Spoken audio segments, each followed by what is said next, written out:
Bom demais! Estamos de volta aqui com mais uma edição do programa Papo Digital, terceira temporada. Você acompanhou a gente na edição anterior? Você acompanhou? Teve aqui o nosso querido amigo Arbache, que deu um show aqui.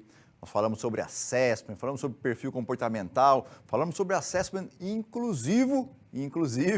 Olha, hoje temos também aqui convidado mais uma vez sensacional. Eu estava comentando agora há pouco com o pessoal aqui, que diferença tem você acompanhar um evento, por exemplo, que tem diversos aí disponíveis na internet, falando sobre inteligência artificial e o que a gente vai fazer aqui no Papo Digital de hoje.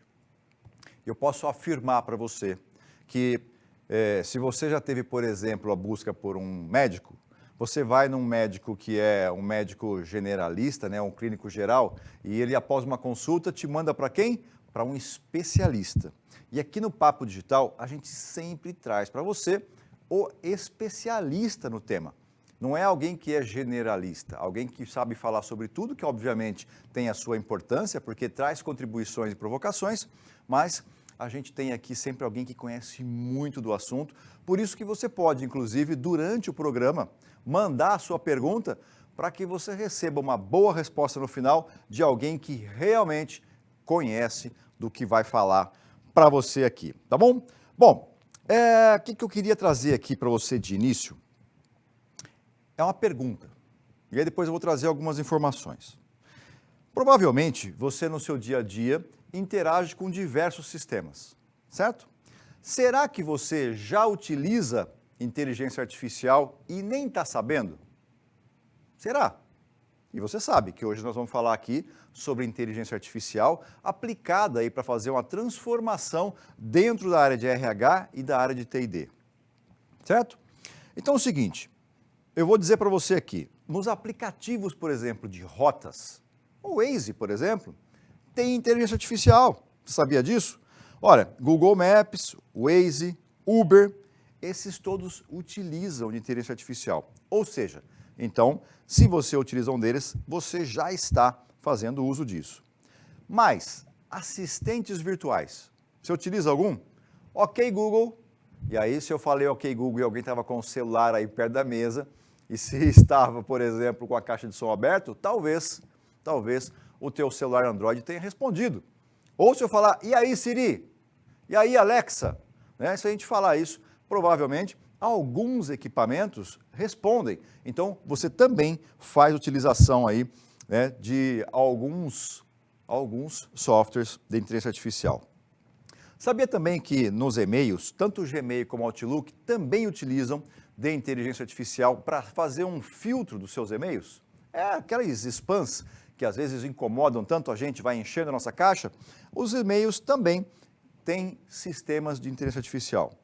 Outros, mecanismo, por exemplo, de busca. O próprio Google que você utiliza, o ChatGPT, né, que, sem sombra de dúvida, é o que tem revolucionado esse ano.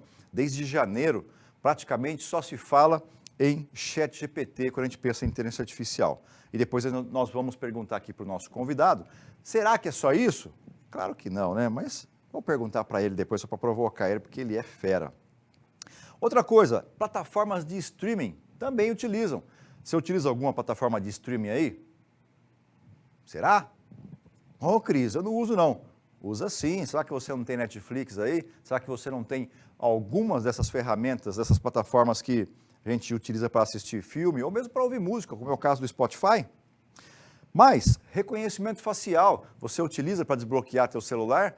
Ele também utiliza recursos de inteligência artificial. O que mais? As redes sociais, o seu Instagram ou alguma outra que você utiliza, né? O Facebook, a gente percebe que tem tido menos utilização, mas o Instagram cada vez mais intenso, assim como o LinkedIn, entre outras redes. O próprio YouTube, né? Que também é uma rede, você deve de fazer uso dela. Teclado inteligente também é outra ferramenta que tem inteligência artificial. Videogames, se você não usa, certamente conhece aí ou teu filho ou sobrinho, né? Tem alguém que utiliza e também está recheado de inteligência artificial. Agora, alguns exemplos utilizados nas empresas. Atendimento ao usuário. Sabia disso? Que tem ferramenta com os chatbots, por exemplo, que utiliza de inteligência artificial? Bancos e finanças também, eles têm inteligência artificial até para poder entender melhor o seu perfil, para poder fazer análise de risco, por exemplo. Gestão de e-commerce também utiliza, e você provavelmente faz alguma compra em algum desses de e-commerce e as empresas, obviamente, fornecem esse serviço para você. Gestão de orçamento, gestão de mídia, para simplificar aqui também, gestão de marketing também. O que mais nós temos aqui? Na área de recursos humanos, e nós vamos falar hoje aqui com o Vitor, e ele vai contar para a gente como é que está sendo utilizado isso. E também na área de segurança digital, também é utilizado dentro das organizações com vários recursos de inteligência artificial. Bom, deixa eu trazer aqui a nossa pauta. Hoje o nosso convidado especial é o Vitor Michalka. Ô Vitor, depois que você entrar aqui, você me corrige se eu falei direito o seu nome aqui, porque tem um sobrenome diferente, né? O Vitor é palestrante, escritor de 8 livros, ele é certificado em soluções criativas e de problemas pela Creative Education Foundation e pela Creative Problem Solving Group de Buffalo, lá em Nova York. Vitor, vem para cá, vamos bater um papo já, vai? Como é que você está aí? Bom dia. Bom dia, Cris. Como é que você está? Tudo bem por aí? Tudo em ordem e por aí? Graças a Deus, tudo ótimo. Só para aquecer os motores aqui, vou fazer 2 comentários, além de agradecer de público já a gentileza do seu convite para participar do programa Papo Digital. Eu me sinto incrivelmente honrado de estar aqui compartilhando com vocês essa experiência de conteúdo, que é o que eu quero que a gente faça aqui. Primeiro, o meu nome se pronuncia Vitor Michalka Júnior.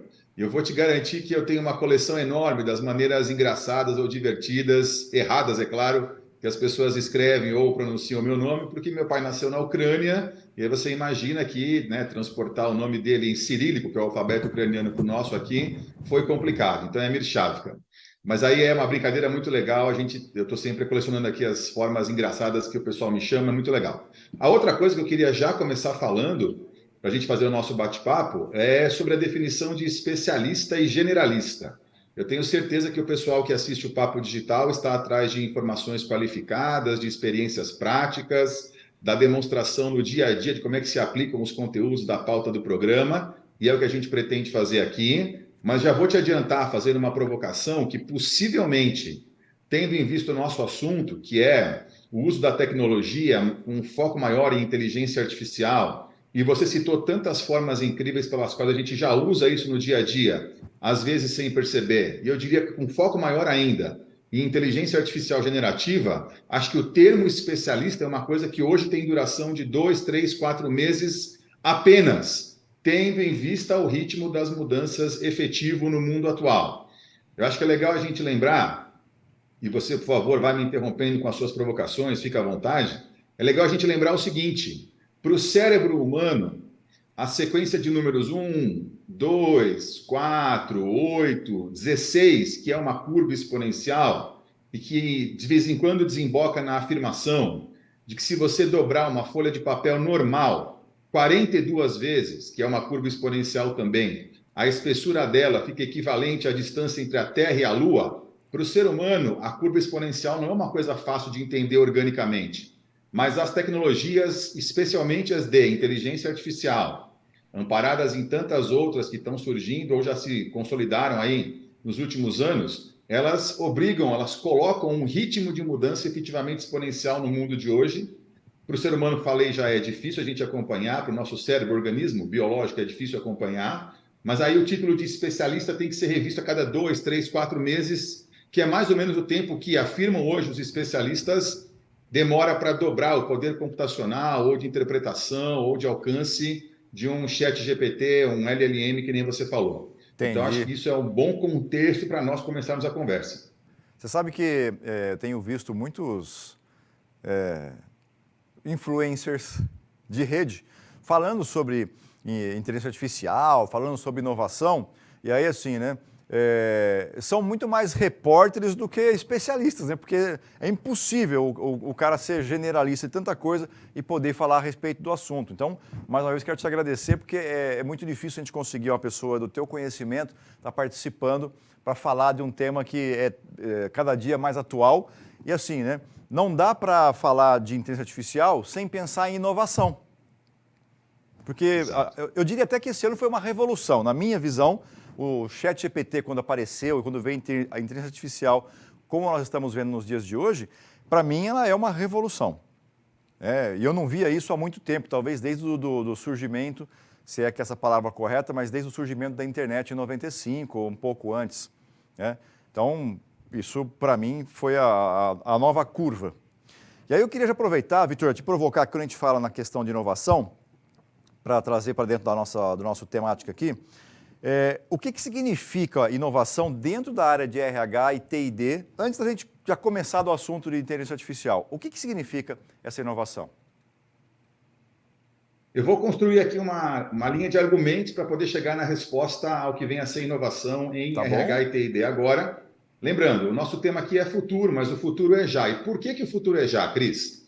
Levando em conta esse ritmo exponencial de evolução ou de mudança, vamos assumir, porque é a realidade, que a previsão, a previsibilidade de futuro para daqui 5, 10, 15 anos está cada vez mais difícil. Com mudanças tão rápidas, a nossa chance de prever o que vai acontecer em 5, 10 ou 15 anos fica mais complicado, então a gente precisa eventualmente se concentrar mais no horizonte de curto, médio prazo, 1, 2, 4, 5 anos, que é o que eu tenho visto nos projetos de planejamento estratégico. Na maior parte das empresas que eu atendo e tenho o prazer de conviver. E por conta disso, claro, tudo isso é a transformação digital aplicada com foco na inteligência artificial. Por conta disso, para que as empresas permaneçam competitivas, levando em conta a baixa previsibilidade, e lembrando daquele conceito dos horizontes H1, H2 e H3, que a McKinsey tanto explora, então, H1 sendo o horizonte de curto prazo, em que a empresa precisa oferir o máximo retorno ou lucro da linha principal de produtos ou serviços dela, H2 sendo o horizonte de médio prazo, em que a empresa vai buscar algum negócio aderente ou adjacente àquilo que ela já faz para ampliar o portfólio e ampliar a receita, e o H3 sendo o horizonte de longo prazo, em que a empresa precisa considerar as disrupções, que nem você falou, as grandes mudanças, e a McKinsey fala muito que nós devemos concentrar, em termos conceituais, 70%, 20% e 10% em cada horizonte, mas a previsibilidade caindo, eu preciso me concentrar em ser capaz de fazer entregas, e o conceito que eu gosto muito é de forma ambidestra no meu presente. Então, o futuro é agora, o futuro é já. O que quer dizer ambidestria ou ambidestria organizacional? Que é aquela pessoa, né, que joga com as duas mãos, escreve com as duas mãos, chuta com os dois pés, então ela usa os dois lados do corpo com a mesma capacidade ou qualidade. Para a empresa, ambidestria é você ser capaz de adotar os termos que em inglês são o exploit, de um lado, que é você oferir lucros no curto prazo, e o explore, do outro, que é você conseguir reinventar a sua proposta de valor do outro. Lembrando que tem 4 pilares para fazer isso. Pilar número 1 é a estratégia, que é o seu posicionamento de onde concorrer, visão, apoiado por missão e valores. Pilar número 2 é a cultura, que é o ambiente no qual a estratégia vai ser realizada, vai se manifestar. Pilar número 3 é a execução, ou a excelência operacional, que é a sua capacidade de entregar o que você prometeu com baixo custo, velocidade, qualidade, etc. E aí vai chegar o pilar 4, que é a inovação, que é a sua capacidade para redesenhar, reinventar, sempre que necessário, a sua proposta de valor. E por conta disso, vamos lembrar que em inovação tem alguns conceitos fundamentais, sendo o principal deles que inovar é ser capaz de criar uma oferta nova e viável. Viável é sobreviver no mercado. E nós temos alguns tipos de inovação. Você falou da disrupção, da grande mudança. É o tipo mais sofisticado, mais complexo, é o Olimpo da inovação. Mas antes dela tem a inovação incremental, que é você mudar no dia a dia, você aperfeiçoar as coisas no dia a dia. E tem também a inovação radical, que são mudanças significativas, mas que não são disruptivas ainda.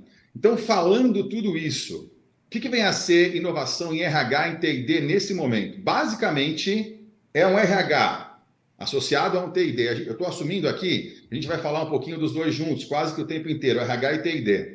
É um RH associado ao TI&D que já admitiu, já adquiriu, já incorporou um papel estratégico nessa visão da ambidestria e que, por conta disso, tem a capacidade de aplicar novas abordagens, novas tecnologias, de reforçar as estratégias para melhorar o que vem a ser a gestão de pessoas, o desenvolvimento de habilidades novas e a tal da eficácia organizacional. Então, a resposta não é só definir o que é inovação para o RH, mas é um RH associado ao TID que já assumiu, porque é uma discussão constante nos últimos anos, eu participei de várias, já assumiu um papel estratégico e por isso está conseguindo manifestar a inovação nesse contexto. Lembrando, nós temos alguns desafios mínimos principais para o RH estratégico e para o TID estratégico. Entre eles, a própria assimilação e promoção de mudanças como um protagonista das mudanças. Isso, claro, apoiado na transformação digital. Então, assim, assumindo o papel de um early adopter, ou seja, aquele adotante precoce que adota as novas tecnologias cedo e vai mostrando o caminho. Perfeito. Segundo, é aquele RH junto... Perdão, pode falar. Não, perfeito, perfeito. Só para terminar aqui, eu já te devolvo a palavra aí. Segundo, é o RH que não simplesmente executa rotinas, né? Faz o dia a dia de uma forma melhor, mas que traz propostas de soluções inovadoras. Veja, eu tenho tido o prazer de participar de projetos junto com a área de RH, número 1, para ressignificar o RH, ou seja, é a inovação para o próprio RH.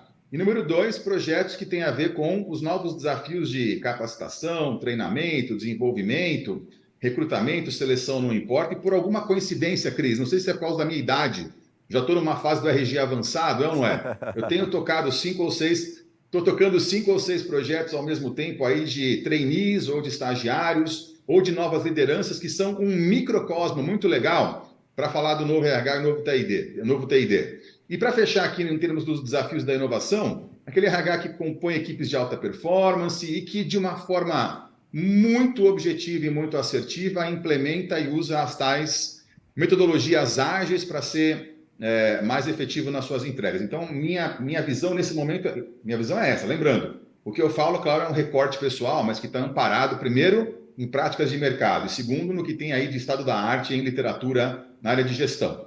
Perfeito. Até aproveitando aí o recorte, para a gente tirar esse trecho depois, né, poder destacar esse trecho depois, repete para nós, ambidestria organizacional, para a gente colocar isso no recorte. Vamos lá, a ambidestria organizacional é a capacidade da empresa, ao mesmo tempo, usar os termos em inglês exploit, ou aplicar os termos em inglês exploit, que é você oferir lucros da sua linha principal de produtos ou serviços no curto prazo, com qualidade, entregas excelentes, e explore, que é você ser capaz de reinventar a sua proposta de valor no médio e longo prazo, através da inovação, lembrando os 4 pilares por trás disso: estratégia, cultura, execução e inovação. É basicamente isso. Perfeito.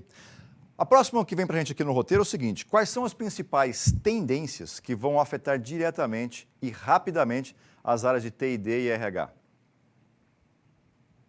Aí a minha percepção é a seguinte: primeira, e talvez mais óbvia, né? A gente está vivendo, inclusive, uma situação macroeconômica em que as empresas precisam otimizar a sua gestão de custos, precisam fazer frente a uma perda de receita eventual, por quaisquer que sejam as características. O varejo brasileiro está sofrendo bastante, a gente está vendo aí. Então, a primeira tendência é a possibilidade de você automatizar os processos, especialmente, inclusive em recursos humanos e em TID, para você aumentar a sua eficiência e, portanto, gerenciar os seus custos melhor. E a automação, a automatização de processos, como tendência obrigatória, ela vai estar muito amparada nas alternativas de uso da inteligência artificial generativa, não só as tecnologias tradicionais no nosso dia a dia.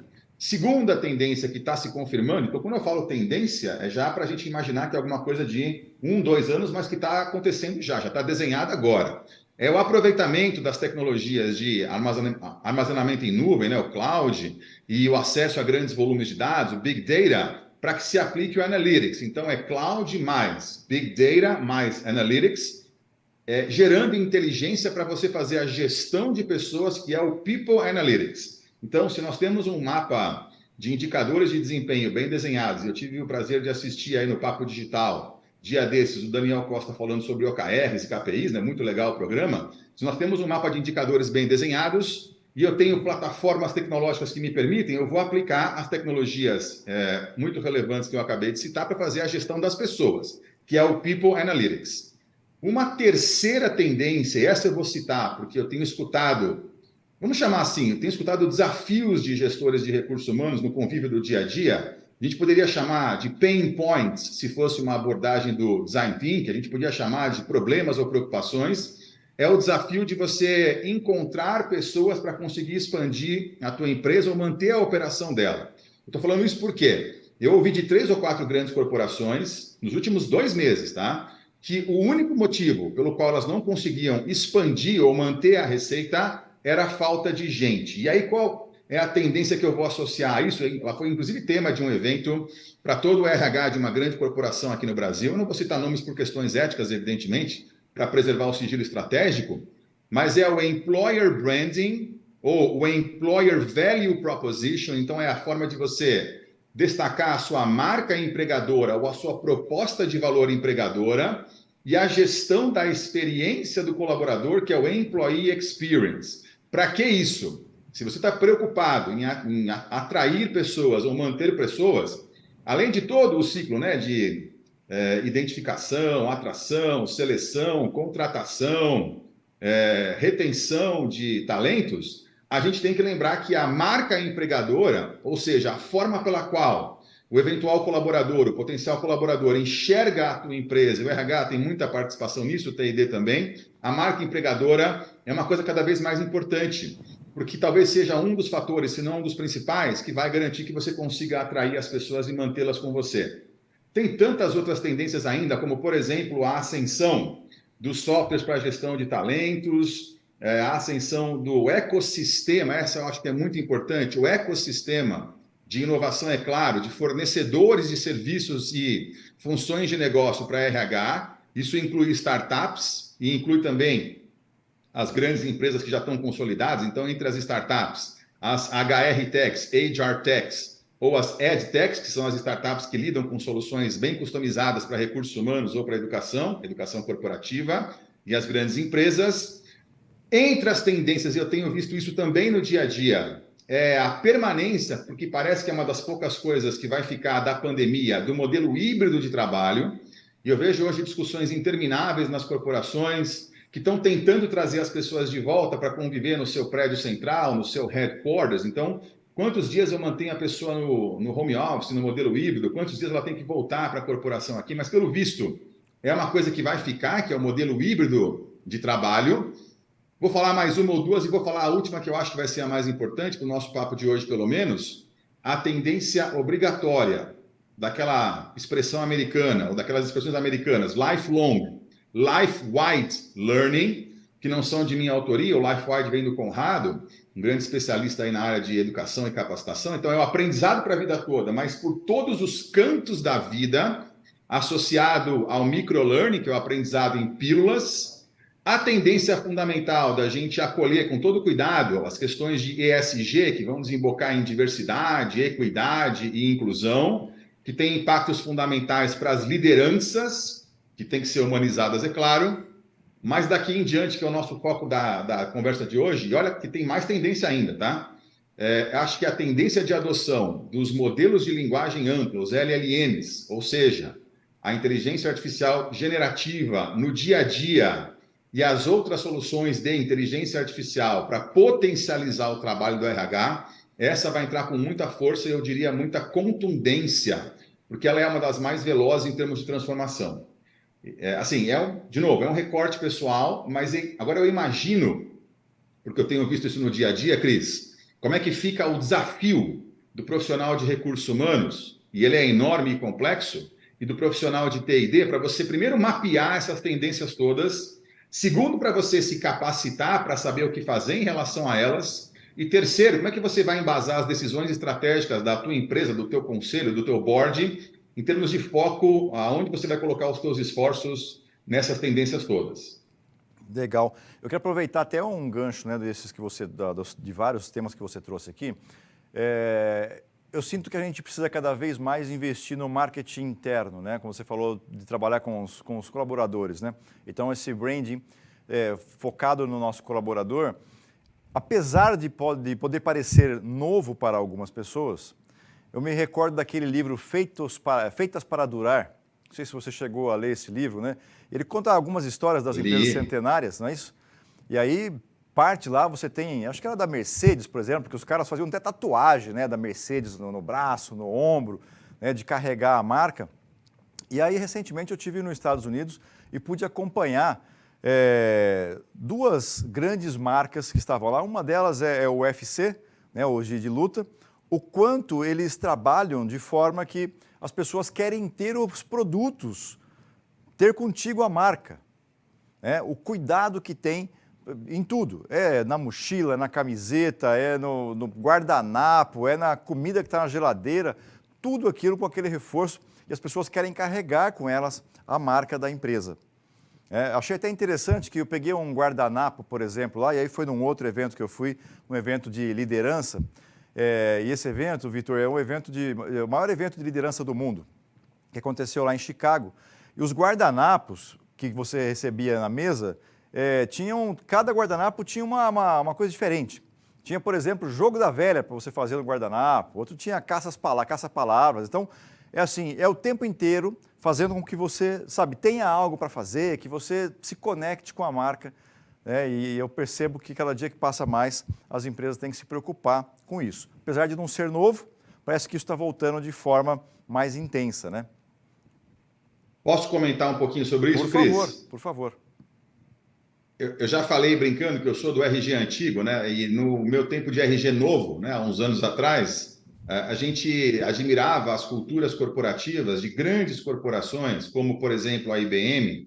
Vou dar de exemplo apenas como uma constatação dos fatos, não advogando ser certo ou errado, mas sim ser a norma na época em que as pessoas, como você bem lembrou, elas tinham orgulho de fazer parte da empresa e acabavam se conformando de uma forma positiva na época aos comportamentos principais, ao vestimenta, o vestuário principal da empresa, aos termos principais, o vocabulário principal. Então, a cultura naquele tempo tinha muito a ver com a conformidade e com a segurança. Então, você tem a expectativa de ficar numa empresa há muito tempo e acaba que o endomarketing daquela empresa vai conformando as pessoas a um certo comportamento. E você está falando hoje da nova economia, né, da viagem que você fez aí para acompanhar o UFC, eventualmente. O que eu vou lembrar é o seguinte para todo mundo, eu vou dar um teste que na prática é uma espécie de hack para vocês saberem se a empresa está fazendo bem feito aí o endomarketing ou está fazendo bem feita a divulgação da proposta de valor do empregador. E o hack é bem legal. Mas nos momentos atuais, nós vivemos na economia da experiência, concorda comigo? Total. Economia da experiência é aquela em que as pessoas lotam os shows presenciais, não importa o valor do ingresso, porque elas querem ter uma experiência memorável, porque o ser humano é gregário. É uma economia em que as pessoas lotam de novo, graças a Deus, pós-pandemia, os restaurantes. É uma economia em que os aeroportos no Brasil têm viajado muito, estão lotados de novo. A experiência é o que move o ser humano, sendo memorável, positivo ou negativamente. E qual que é o hack para você saber, especialmente com as gerações mais novas, se a tua empresa tem feito aí uma boa divulgação do EVP dela? É se a sua empresa é instagramável ou não. E de onde vem esse hack, Cris? Eu estou, que nem eu te falei, acompanhando trilhas de desenvolvimento de jovens talentos. E o ser instagramável não é pejorativo. O que significa o ser instagramável? Demonstra, porque o nosso mundo hoje em dia é mediado por tecnologia o tempo inteiro, quem vai no show vai perceber que as pessoas estão filmando o show na maior parte dos casos, e a IA está lá processando tudo que você faz para definir ou para obter inteligência de negócio em relação ao seu comportamento, mas se a empresa é instagramável, é uma demonstração de que ela vai reforçar, e com todo cuidado sempre, a projeção identitária que o jovem faz nas redes sociais. Entende o conceito? Sim. Então, o ser instagramável hoje é uma demonstração para os jovens, né, geração alfa, Z, os Gen Zs e os alfas, de que a empresa conseguiu propagar bem feita a sua marca empregadora, o seu employer branding. E é uma coisa que mudou completamente. Então, se a gente tinha uma cultura de conformação, a gente tem uma cultura de associação a um propósito, a um significado. Percebe a diferença? Sim. Ele não é eterno, ele é instagramável por um certo tempo. Concorda comigo? Concordo, plenamente. Plenamente. É isso aí. Acho que veio para revolucionar. Outra coisa que eu ia trazer para você aqui, quando a gente começou essa conversa de inteligência artificial, muitas pessoas achavam assim, isso é só uma modinha. Não é, né? Não, não é. Veja, modinha, e eu vou ter que citar um exemplo real. Aconteceu no ano passado, você vai lembrar o quanto a gente fez eventos sobre metaverso. Lembra disso? Lembro. Eu, particularmente, fui chamado para fazer palestra, participar de pelo menos 10 ou 12 eventos diferentes, comentando sobre metaverso. E aí o metaverso teve um hype, que é o termo que a gente usa para falar, né, daquela adoção muito rápida ou do entusiasmo com a nova tecnologia, e depois ele foi caindo e praticamente hoje, embora não tenha morrido, está no esquecimento. Isso não é o caso com a inteligência artificial e eu vou te explicar o porquê. Primeiro, você já falou e eu vou lembrar. A inteligência artificial não é uma coisa de 10 meses. Ela é uma coisa de décadas. Ela vem se desenvolvendo já há décadas. Vamos lembrar, para quem tem aí a memória desses eventos incríveis, que a IBM também, pegando o exemplo dela, com o Deep Blue, há algumas décadas atrás, promoveu uma competição de um super sistema computacional, o próprio Deep Blue, contra campeões de xadrez. O Kasparov enfrentou o Deep Blue e perdeu. Era uma demonstração de inteligência artificial. Ela também promoveu uma competição entre seres humanos que respondiam perguntas de conhecimentos gerais, no jogo Jeopardy, que é o americano, contra o Deep Blue, e os seres humanos perderam. Então, só para lembrar que ela tem décadas. O que tem menos tempo e é mais popular hoje é a tal da inteligência artificial generativa. E a inteligência artificial generativa é uma das maiores demonstrações da curva de adoção exponencial. Só para esclarecer um pouco, e não querendo ser técnico, porque acho que ser técnico demais deixa o assunto muito chato, mas basicamente, inteligência artificial generativa, na prática, o efeito visível dela é você hoje ser capaz de abrir um navegador na internet, acessar uma ferramenta como um LLM, já vou falar alguns nomes de LLMs diferentes, você conversar com aquela ferramenta como se fosse, e é uma simulação, é claro, um outro ser humano, e a ferramenta ser capaz, porque ela usou tecnologias de machine learning, ou aprendizado de máquina, apoiado em bilhões de pontos de dados, e em conhecimento fenomenal disponível na internet, de um lado, e o processamento natural de linguagem do outro, ela ser capaz de conversar com você e responder perguntas sobre conhecimentos gerais. Ou ela ser capaz de conversar com você e te dar respostas a problemas que você não tinha ideia. Ou aquela ferramenta, pegando só aqui o exemplo dos LLMs, tá? Ela ser capaz de conversar com você e te propor ou te criar um código de programação nas mais variadas linguagens. É a ferramenta ser capaz de responder para você em praticamente qualquer idioma, qualquer pergunta que você faça, ou traduzir qualquer idioma para outro. É a ferramenta ser capaz de fazer conexão de assuntos absolutamente complexos, sobre os quais você não tinha nem ideia em termos de conteúdo ou conhecimento. Tudo isso a um preço muito acessível, se é que pago, porque na maior parte dos casos, essas ferramentas, por enquanto, ainda estão acessíveis, supostamente, pelo custo marginal de você abrir o navegador e usar a sua internet.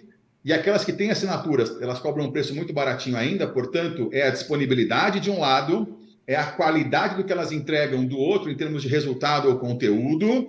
E o terceiro ponto fundamental, que acho que as pessoas esquecem de considerar, é que o que estas ferramentas produzem, só para a gente fazer um apanhado, LLMs, que são os Large Language Models, da OpenAI, tem o ChatGPT, mas tem vários outros já, tá? Tem o Llama, da Meta, tem o Bedrock, da Amazon, tem o Bard, da Google, tem o Bing, da Microsoft, que é apoiado no ChatGPT, tem o Pi, da Inflection AI, então só de LLM são vários. O que elas produzem, vamos focar na parte do texto primeiro, o que elas produzem passa, via de regra, no chamado teste de Turing. Quem foi o Turing? Aquele matemático britânico brilhante da metade do século passado, que inclusive desvendou o código nazista na Segunda Guerra Mundial e criou a primeira base de um computador. Ele criou um teste chamado teste de Turing, que é basicamente para você separar o que foi feito por um ser humano do que foi feito por um computador. Texto, por exemplo. E se o que os LLMs produzem passa no teste de Turing, a pessoa normal, a pessoa comum, não vai conseguir dizer às vezes se aquele texto foi feito por um LLM ou por um ser humano. Você tem as condições perfeitas para que a IA não seja uma modinha, para que ela fique durante muitos anos e seja usada, e já está acontecendo, em larga escala. Só lembrando, ChatGPT, em 5 dias, atingiu a marca de 1 milhão de usuários. Em 2 meses, mais ou menos, atingiu a marca de 100 milhões de usuários. É claro que já chegou numa curva descendente, mas é a tal da mudança exponencial apoiada em algumas condições. Disponibilidade, preço baixo ou acessível, qualidade da produção e passar no teste de Turing. Juntando tudo isso, posso te garantir que a IA não é modinha. Perfeito. E levando para esse caminho nosso aqui, né? Como que a inteligência artificial ela pode ser usada hoje para melhorar os processos dentro da área de RH o processo de seleção e recrutamento, já que a inteligência artificial está tão disponível, como você comentou, a maioria das vezes, de alguma forma, ela é gratuita. Eu não sei o que está por trás, né, como é que ela está levando a receita dela, porque alguém tem que pagar essa conta, né? Mas qual que são, então, como é que o RH, né, consegue se beneficiar para utilizar isso para processo de seleção e recrutamento? Deixa eu primeiro só lembrar uma coisa antes de falar dessa resposta, que Claro. é a seguinte: quando eu falo gratuito, muito cuidado, muito cuidado. Gratuito é uma forma de a gente entender aquilo que na prática não é. Quando a gente acessa uma ferramenta dessas ou uma rede social, você cedeu, obviamente, a ela o uso dos dados de navegação seus na plataforma. Então, o gratuito é sempre muito relativo. Você é o produto, não é? Então, o usuário acaba sendo o produto que está cedendo lá os seus dados para que a ferramenta possa aprender com você, e tem sempre questões de ética e de privacidade associadas com isso, ok? Agora, sobre recrutamento e seleção... Seu, né? Até aproveitando esse gancho pode seu, falar, pode falar. quem está vendo a gente aqui, na internet, se você não é cliente, você é produto. Não tem outro personagem para você. Se você não está pagando e sendo cliente, certamente você é produto, não é isso, Vitor? É exatamente isso. Então, muito cuidado com o gratuito, porque não é nada de graça na prática, né? Como falava o Thomas Friedman, não tem almoço de graça, não é? There is no free lunch. Tem alguma coisa que a gente está oferindo uma receita. Mas aí vamos falar do recrutamento e seleção. Eu vou te dar um exemplo real meu, tá? Porque eu acho que é sempre legal a gente falar de exemplos reais que podem se desdobrar depois para aplicações gerais de RH. Não é que eu esteja com tempo sobrando, Cris, não é o caso. Estou com bastante coisa para fazer. Mas eu, às vezes, por curiosidade, participo de processos seletivos que aparecem para mim no LinkedIn. Então, já citando uma plataforma, de novo, não é comercial, não é divulgação, é só a constatação de um fato real, tá? Tá bom. E dia desses, eu encontrei no LinkedIn uma vaga para uma posição de C-Level na área educacional de uma empresa americana. E eu participei do processo seletivo. E eu vou explicar como é que foi. De novo, não vou citar a empresa, obviamente, mas eu vou mostrar como é que foi aplicada aí a inteligência artificial para que o pessoal de RH possa, de repente, né, imaginar que as mesmas ferramentas se aplicam, tá?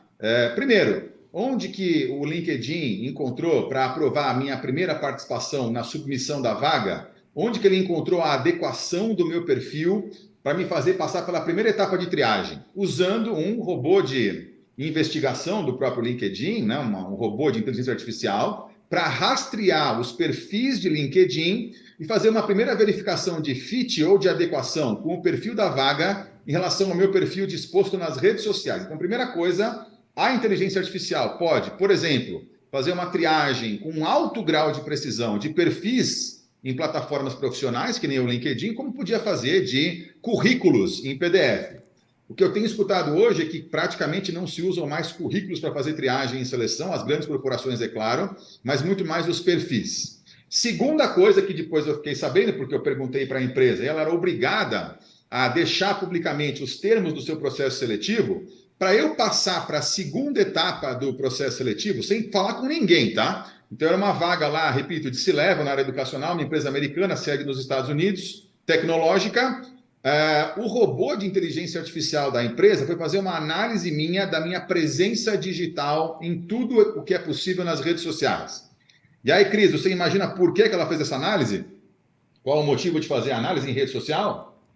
Bom, imagino que ela está analisando não só teu conhecimento, mas também entendendo questão de comportamento, enfim, tá certo? Exato. Ela está... É isso aí, ela está analisando o meu posicionamento nas redes sociais, porque a minha presença digital, e aí vem os conceitos de persona e de pegada, né, e sombra, a minha persona digital, que é a identidade que eu passo, e a minha pegada é aquilo que eu faço de forma autônoma, e as pessoas enxergam, e a sombra é aquilo que elas interpretam do que eu fiz, isso compõe um perfil que um robô de IA pode identificar e ele emite um laudo. Olha, esta pessoa tem uma persona que tem uma adequação com a vaga e com a nossa empresa em termos de valores e princípios, porque aí já é uma etapa desclassificatória, concorda comigo? Concordo. Então, meu perfil tinha a ver, eu passei na primeira etapa, a minha persona digital, o laudo dela, foi daquilo que é público, tá? Ninguém foi investigar coisa secreta. Foi aprovado na segunda etapa. A terceira etapa, eu recebi uma instrução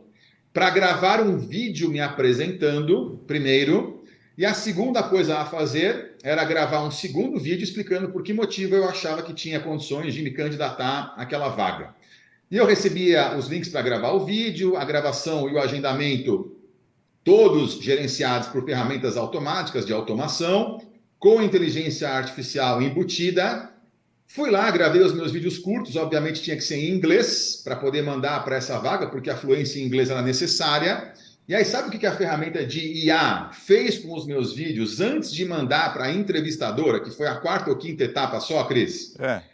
O algoritmo da ferramenta de IA dessa empresa, isso está disponível quase que comercialmente hoje em dia, a gente até tem acesso a algumas ferramentas, ele era capaz, primeiro, de identificar o nível de proficiência de inglês que eu tinha e emitir um laudo. Então, o Vitor fala inglês com 97, 92, 59, não importa, por cento de proficiência. E segundo, o algoritmo era capaz de identificar a autenticidade das coisas que eu estava falando durante a minha gravação, bem como o meu estado emocional, o meu estado de espírito. Caramba. E aí é provável que muita gente tenha arrepiado a espinha agora, não é? Sim. Dá um arrepio na espinha, incrível. Porque isso parece coisa de George Orwell, de Big Brother, não parece? Parece, muito. Cris, parece, mas é. E aí, veja, obviamente eu não estou querendo me autoelogiar, nem me autocriticar, mas eu passei por essa etapa da autenticidade, do engajamento emocional, da tranquilidade e da proficiência do inglês. E eu fui até a última etapa, que foi uma entrevista com uma executiva americana. Essa sim foi numa reunião por videoconferência, que nem essa nossa aqui, então Zoom, Teams, etc. E interessante lembrar que eu não ganhei a vaga, inclusive, né? Assim, por curiosidade, fui até o último momento da seleção. Certo. Mas tudo que eu te falei, todas as etapas que eu te falei, estão apoiadas por mecanismos de inteligência artificial, que vão tornar muito mais fácil o processo repetitivo de você fazer triagem de grandes volumes de currículos, por exemplo. Eu comentei, lembra que eu estou cuidando de jornadas de trainees e estagiários? Sim. Na prática, via de regra, os 10 trainees que eu cuido nas jornadas, eles saíram de uma seleção onde tinha 30 mil currículos. Como é que eu faço para processar 30 mil currículos? Então, ferramentas de IA vão ajudar na triagem, ferramentas de IA vão ajudar a identificar padrões linguísticos, traços de personalidade, adequação cultural de persona por presença digital, vão ajudar a fazer entrevistas virtuais, vão ajudar a examinar as redes dos candidatos, o comportamento deles e, especialmente, vão ajudar a identificar a falta de ou a presença de autenticidade. E aí eu diria que deveria já ter uma discussão ética nesse sentido. Eu tenho escutado que alguns estados americanos, e o Brasil acho que é uma discussão muito incipiente ainda, estão tentando aprovar leis específicas que obriguem as empresas a declarar publicamente quais são as intervenções que os algoritmos de IA estão fazendo nos seus processos de recrutamento, porque vamos lembrar uma coisa fundamental. E aqui a gente está usando uma perspectiva muito otimista, com certeza, muito positiva, tá? Mas os algoritmos de inteligência artificial, os LLMs, por exemplo, e eu nem citei aqui as outras soluções de IA generativa, que produzem ilustrações, que simulam a voz do ser humano, que produzem vídeo, que produzem código, que produzem o que você quiser imaginar, os algoritmos têm viés. Isso já foi comprovado até em alguns documentários. Então, a necessidade de eliminar o viés dos algoritmos é uma preocupação ética muito grande. Porém, eu te diria o seguinte, para encerrar essa resposta de pergunta, por que é que a IA não é uma modinha, voltando ao começo dela, antes do recrutamento? Sabe o que a gente pode se perguntar hoje, Cris? O que é que nós conseguimos fazer? Nós, seres humanos normais, indivíduos no dia a dia, qualquer pessoa, qualquer profissional de RH ou de TI, qualquer um, o que é que a gente consegue fazer hoje que era impossível fazer há 10 meses atrás? E por que 10 meses?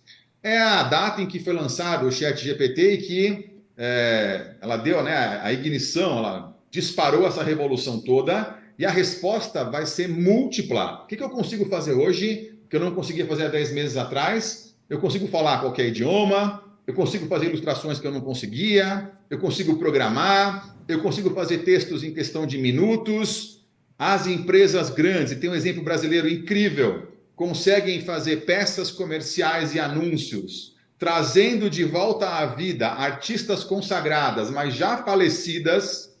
E para quem está mais desavisado, isso é um comercial recente, depois vocês podem olhar porque é público, a Volkswagen, com a Elis Regina e a Maria Rita, trazem à vida artistas falecidos com uma perfeição absurda em termos gráficos, fazendo um comercial que emociona as pessoas, mas que também traz implicações éticas as mais severas, vamos dizer assim. Mas a pergunta é, o que é que eu consigo fazer hoje que era impossível há 10 meses atrás? E a resposta é múltipla. Então eu volto. A IA não é modinha, pelo contrário. Você falou no começo, eu vou reforçar. Eu nunca vi, e eu acompanho tecnologia desde que eu me formei na faculdade, ou até antes, porque eu já fui programador de computador lá no comecinho da carreira, estou muito longe disso hoje, acompanho a tecnologia há muito tempo, eu nunca vi uma tecnologia com um potencial de disrupção tão incrível como a inteligência artificial generativa.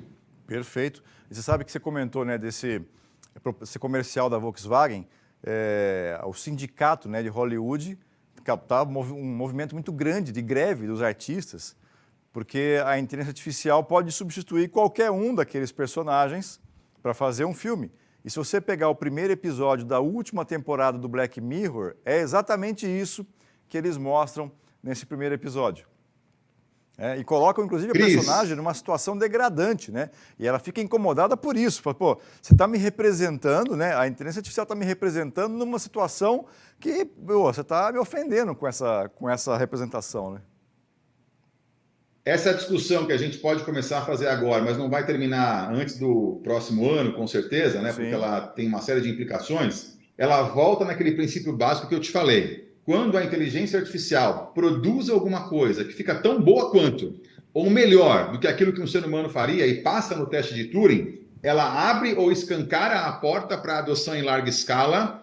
Para quem gosta de filosofia, ela meio que abre a caixa de Pandora, e deixa sair todos os males da humanidade, entre aspas, e fica a esperança no final, porque você começa a ter um potencial de aplicação que é ilimitado. E aí vem a discussão que vai ser eterna daqui em diante, como é que a gente vai redesenhar aquilo que uma máquina ou um supersistema deveriam fazer por nós, e como é que a gente vai ressignificar aquilo que nós, seres humanos, precisamos continuar fazendo.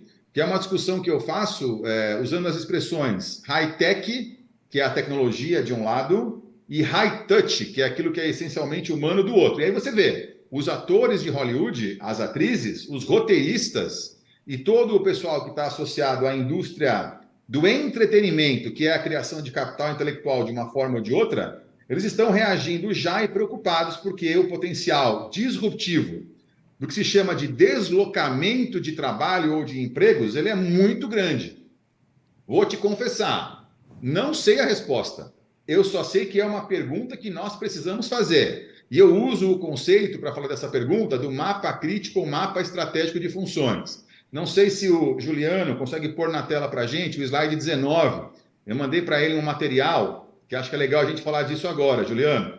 Se você puder colocar, maravilha, olha só. Deixa eu citar então esse assunto, Cris. Boa. Essa é uma forma que eu tenho usado e tenho propagado nos eventos que eu conduzo, para refletir sobre o novo desenho, o redesenho que todo mundo precisa fazer, inclusive e especialmente os profissionais de recursos humanos e TI&D, o novo desenho da nossa forma de se comportar. Vou dar o exemplo do Waze para você, tá? Você citou no começo, eu vou usar aqui esse Canva para falar. Quando eu vou sair de casa, por exemplo, Cris, eu moro em Cotia, perto de São Paulo, para ir fazer um evento em São Paulo, qual é a primeira coisa que eu faço para poder otimizar meu tempo? Eu olho o meu aplicativo de rota, que é o Waze, que é a parte tech, para poder saber quais são os possíveis melhores caminhos que eu vou seguir. Combinado? Perfeito. A parte touch dessa minha obrigação, da minha tarefa, de chegar no meu compromisso em São Paulo para dar uma palestra, é eu pensar, bom, nas 3 rotas que o Waze me propôs, porque por enquanto não tem essa solução disponível ainda por questões, inclusive, de sigilo. Nas 3 rotas que o Waze me propôs, qual delas é a mais rápida e mais segura ao mesmo tempo? Porque ele pode ter proposto uma rota que é muito rápida, mas é insegura. E aí eu faço a combinação do que é touch, que é o meu bom senso. Bom senso é uma coisa touch, e a minha preocupação é manter a segurança também, não só ser mais rápido, com a resposta que o mecanismo de IA, o Waze, mandou para mim, por exemplo, e é a combinação das duas para chegar na melhor solução. Percebe isso? Sim. Coloca no próximo slide, Juliano, por favor. Agora, como é que eu aplico isso, por exemplo, a uma função básica do nosso dia a dia de tarefas, que é você escrever um texto Então vamos imaginar, todo mundo aqui escreve texto no dia a dia, tem que preparar relatório, tem que fazer conteúdo de apresentação, tem que montar o conteúdo da peça publicitária, tem que montar a descrição de vaga para contratar a pessoa, tem que montar o conteúdo do treinamento que você vai oferecer para capacitar as pessoas. Até há 10 meses atrás, Cris, eu escrevi um texto como? Eu imaginava o conteúdo do texto, né, os tópicos e assim por diante. Eu escrevia o texto já usando uma ferramenta tecnológica, que nem um Word da Microsoft, que enquanto eu escrevia já ia corrigindo para mim a ortografia e a gramática. Então, eu imaginava o conteúdo do texto, os tópicos, então a maior parte do conteúdo era minha como responsabilidade. Eu já escrevia o texto usando uma ferramenta de mediação, não era mais papel e caneta só, era um Word, num notebook, ou num computador, no telefone celular, e o texto já ia corrigindo para mim a gramática e a ortografia. Detalhe, só por conta dessa disponibilidade tecnológica, eu como gestor em RH, em TI&D, já que a ferramenta está disponível, eu não posso aceitar nada que alguém produza que venha com erros de gramática ou ortografia. Perfeito. Porque o princípio é, se existe uma ferramenta que faz isso para mim de graça, eu não posso aceitar com erro, beleza? Perfeito. Agora, coloca o próximo slide aí, Juliano, por favor. Como é que eu posso, se eu quiser, fazer um texto hoje, Cris? Eu simplesmente posso imaginar o conteúdo geral do texto, posso abrir o meu LLM da minha preferência, então eu citei vários para vocês, então eu escolho o que eu prefiro, faço a linha de comando, que é o tal do prompt, né? Então eu solicito para o texto a linha de comando, faça um texto sobre inovação em RH e TI&D. Dou um Enter, aperto o botão para entrar e o LLM vai lá, escreve o texto todinho para mim, corrige o texto todinho para mim, e a minha última função, ou talvez mais importante, é eu ajustar e corrigir o texto. E aí vem a conclusão fundamental. O texto que eu for escrever assim, Cris, ele vai estar com a mesma qualidade que o texto que eu teria feito sozinho? Se eu ajustar, a chance é que tenha a mesma qualidade ou mais. Perfeito. Ele vai ser feito mais rápido ou mais devagar? Vai ser feito mais rápido. Sim. Vai custar mais ou menos fazer assim? Vai custar menos. Sim. Conclusão, eu acabei de redesenhar o meu mapa crítico ou estratégico de tarefas ou funções para comunicação escrita. E quando eu faço isso, Cris, eu acabei de criar um desafio enorme para o ser humano no geral, mas especialmente para RH e TI&D. O que significam as competências daqui em diante? O que efetivamente é saber escrever? E as pessoas começam a achar, não, eu não vou precisar mais de repertório, eu não vou precisar estudar mais, vai ser muito fácil escrever texto agora, eu vou ficar preguiçoso. Minha percepção é exatamente o contrário. Se eu primeiro quiser ter um texto de qualidade, eu vou precisar saber encomendar a linha, o prompt, então eu preciso de repertório. E segundo, para eu poder ajustar o texto, para ele ficar bom mesmo, eu preciso ainda mais de repertório. E aí, se você puder pôr no slide 14, Juliano, te agradeço, tá? Então, qual é o desafio para o RH e para o TI&D hoje, apoiado ou por conta da IA? Vocês estão vendo na tela aqui, pessoal, as chamadas novas 10 principais habilidades do presente. Essas 10 habilidades, elas vêm, a referência é o relatório do Fórum Econômico Mundial de abril de 2023. Então, é o relatório mais recente que tem. As novas 10 principais habilidades do presente, elas incluem no topo da lista, que está em ordem de prioridade, ordem de importância, pensamento analítico. Se eu não for capaz de pensar de forma analítica, eu não sou capaz de redesenhar esse mapa que eu acabei de mostrar para vocês, porque eu não tenho repertório. E aí continua a sequência, pensamento criativo, resiliência, etc. E qual é o desafio do RH? Primeiro é ressignificar o que são as competências. Segundo, é associá-las aos resultados de negócio, ou seja, um novo catálogo de competências da empresa, do RH, vai ter uma redefinição do que é cada uma, vai ter uma nova associação entre a competência e a geração de resultados, que vai impactar, é claro, processos de contratação, promoção e etc. E terceiro é fazer o mapa crítico. Como é que eu posso potencializar essas competências usando ferramentas de inteligência artificial? Porque se eu não fizer isso, Cris, vamos imaginar, você e eu, você, como exemplo só, e eu também, você usa ferramentas tecnológicas e eu não. Se a gente assumir que nós temos um padrão de intelecto parecido ou similar, só como exercício, e você tem ferramentas à sua disposição, você está muito na minha frente em termos de potencial para gerar resultado. Claro, se você souber usar as ferramentas. E aí vem aquela última conclusão. Seremos nós substituídos por IA? Eu gosto de pensar que nós seremos substituídos por pessoas que usam a IA melhor do que nós. Essa é a mensagem. Concordo com você. E você citou bem, né, a questão do prompt, né? O profissional que não souber fazer boas requisições para a inteligência artificial tá enrolado, cara, porque teve uma situação recente, estava ajudando uma colega, e essa colega trabalha com implantes, desses implantes que faz de dispositivos hormonais embaixo da pele. Ela queria fazer um material, e aí eu falei para ela, falei assim, bom, então vai lá, faz uma solicitação que eu vou ver como é que você faz essa requisição para o ChatGPT. E ela foi e escreveu lá como é que ela poderia fazer uma arte para vender mais, né, esse tipo de serviço. Quando ela colocou lá, ela escreveu algo do tipo assim, gostaria de fazer uma arte para poder ter uma pegada comercial e comercializar mais implantes hormonais, né, dizendo os seus benefícios. Os benefícios que trouxe, todos eles, eram para quem estavam abaixo dos 40 anos. E o implante que ela faz é para quem está acima dos 40 anos. É uma reposição e não... Então, a maneira como você faz a requisição vai trazer para você o resultado que você busca.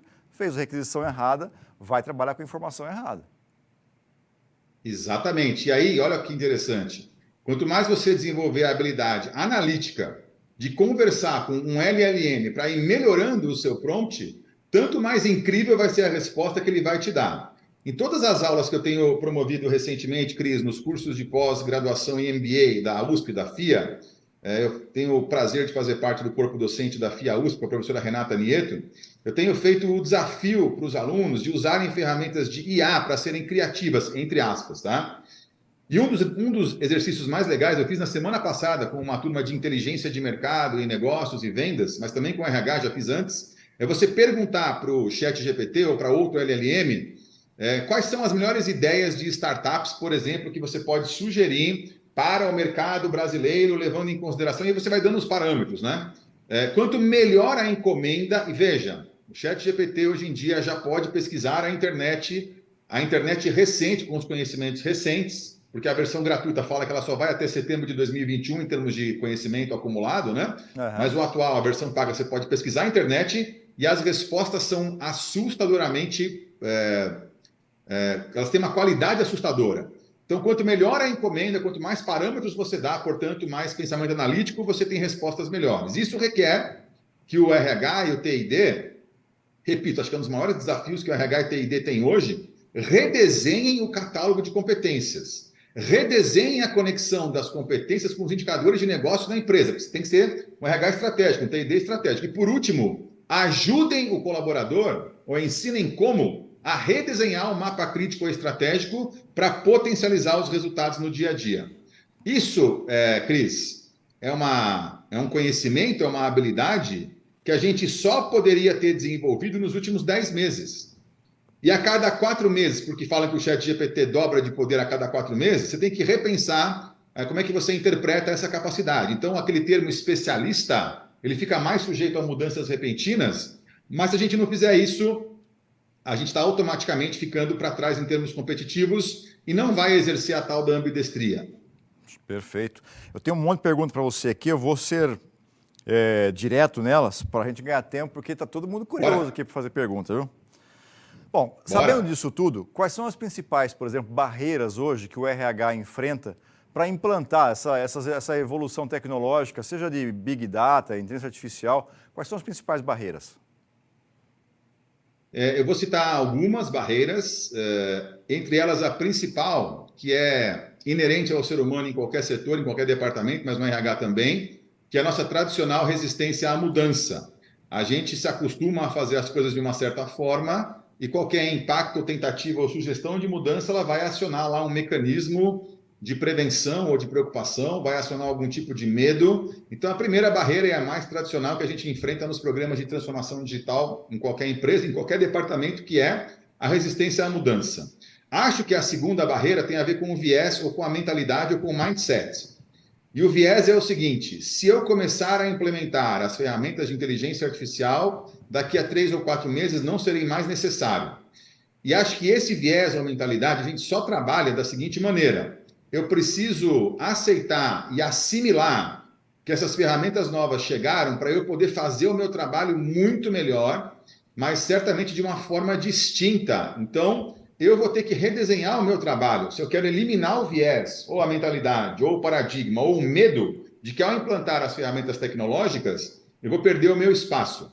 Se eu assumir uma perspectiva positiva, então eu vou redesenhar aquilo que eu ofereço como profissional para que as ferramentas que estão chegando ajudem até a potencializar as minhas entregas. Terceira barreira é a evidente, porque vai para todo mundo, falta de capacitação ou conhecimento para usar ferramentas tecnológicas que não existiam há 10 meses atrás, ou que não estavam disponíveis popularmente há 10 meses atrás. Então, é a questão da recapacitação, do reskilling, para usar os termos famosos em inglês, ou do upskilling, ou até do meta-skilling, para que o profissional de RH e TI&D consiga incorporar essas novas alternativas, essas novas aplicações tecnológicas. A quarta barreira, eu diria que tem muito a ver com a eventual dificuldade. Nesse momento, ela vai passar rapidinho de você associar resultados do RH e do TI&D diretamente com o uso das novas ferramentas. Então, você tem que ter um mapa de conexão, né?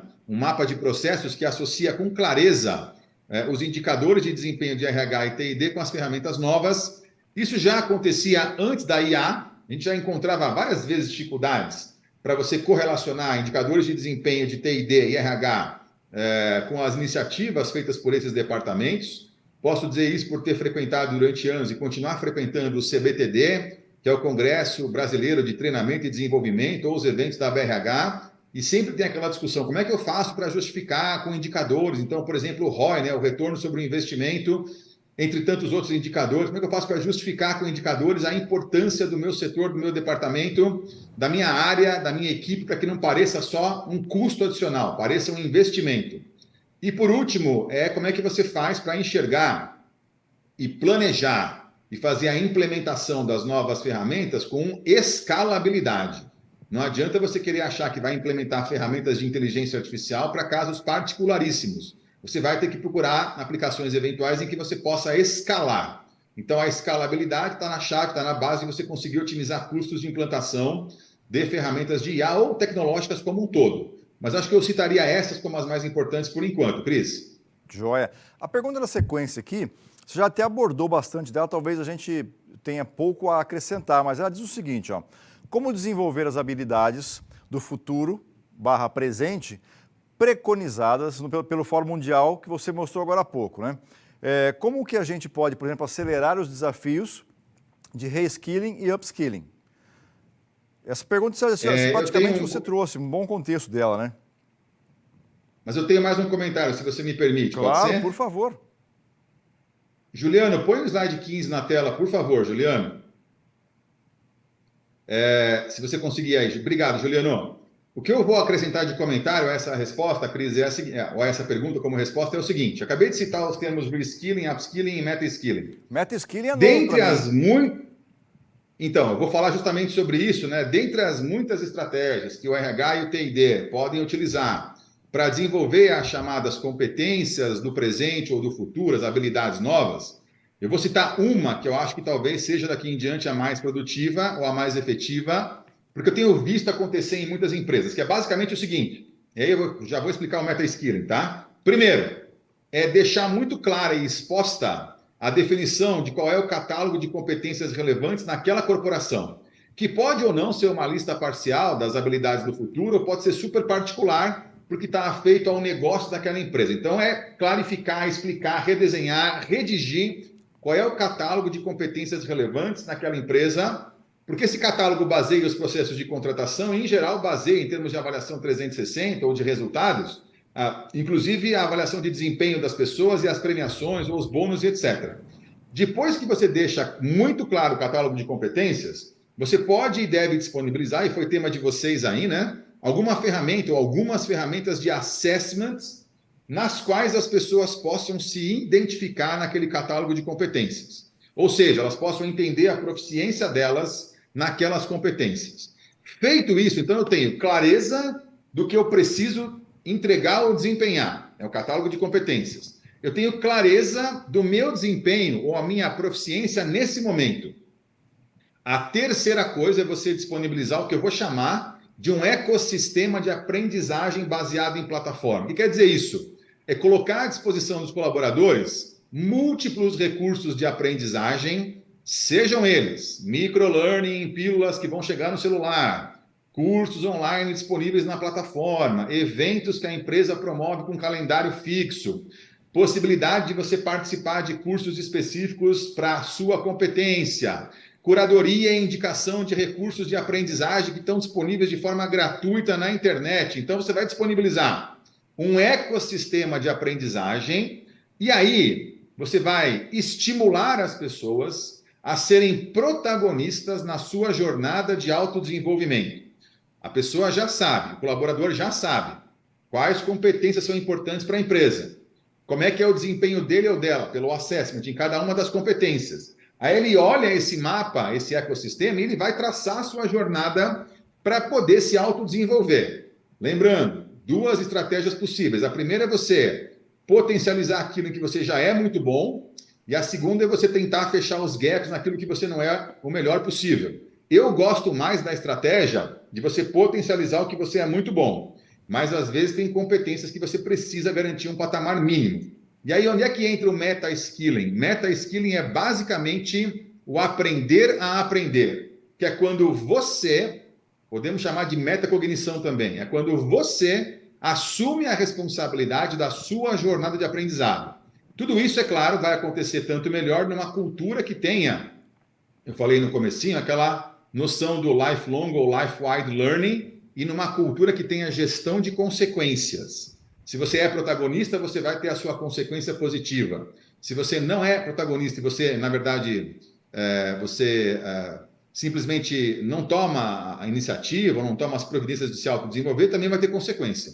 Então, o que é o meta-skilling? É o aprender a aprender de forma protagonista, pode ser metacognição também. E qual que é a estratégia alternativa? Não é a única, tá? Mas é uma coisa que eu acho que daqui em diante vai ganhar cada vez mais força. É você disponibilizar o ecossistema de aprendizagem e as pessoas, os colaboradores, vão navegar o ecossistema. Detalhe, você pode e deve apoiar as pessoas na jornada com mecanismos, claro, amparados em inteligência artificial, para acompanhar a evolução do desempenho, a evolução da assimilação, o teste de conteúdo e assim por diante. Então, vai ter algum mecanismo lá de suporte para ajudar as pessoas na jornada, até para sugerir o caminho que as pessoas podem ou devem seguir e até para customizar a jornada para o colaborador. Faz sentido, Cris? Faz sentido, mas eu queria deixar uma provocação para você aqui, já que você tem trabalhado com jovens, né, nesses programas que você comentou.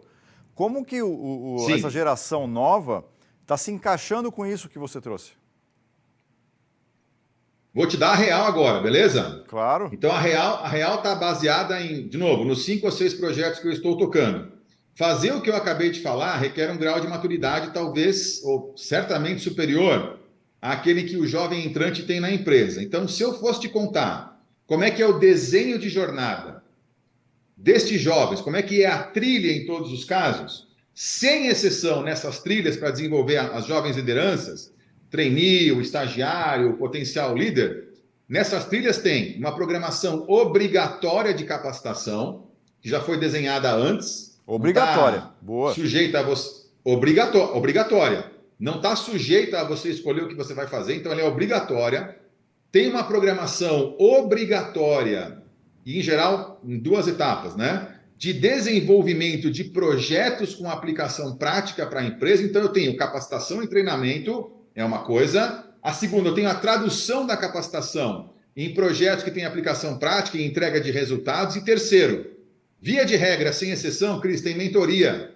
E eu praticamente, ou em todos os casos, tenho feito a mentoria, que pode ser a mentoria de alguém da empresa e alguém de fora, pode ser a mentoria conjunta. Então, alguém da empresa mais alguém de fora, para você ir, assim, facilitando, ajudando, coordenando as reflexões desse jovem para que ela vá, ao mesmo tempo em que aumenta a maturidade, vá conseguindo entender como é que ela pode assumir um papel protagonista. Mas eu diria para você que o grau de direcionamento está próximo do 100% no começo da jornada para os jovens. E esse grau de direcionamento deveria ir, idealmente, baixando quanto mais maturidade eu tenho, quanto mais experiência eu tenho. Detalhe, O novo desafio que a gente tem, porque na base das duas estratégias tem a criação do mapa de conhecimentos, ou seja, o que é importante eu aprender, o novo desafio é o seguinte, mesmo para quem tem maturidade, eu, você ou pessoas que têm mais trajetória aí no mercado, mesmo para quem tem aí muita experiência nas costas, coisa boa e coisa ruim,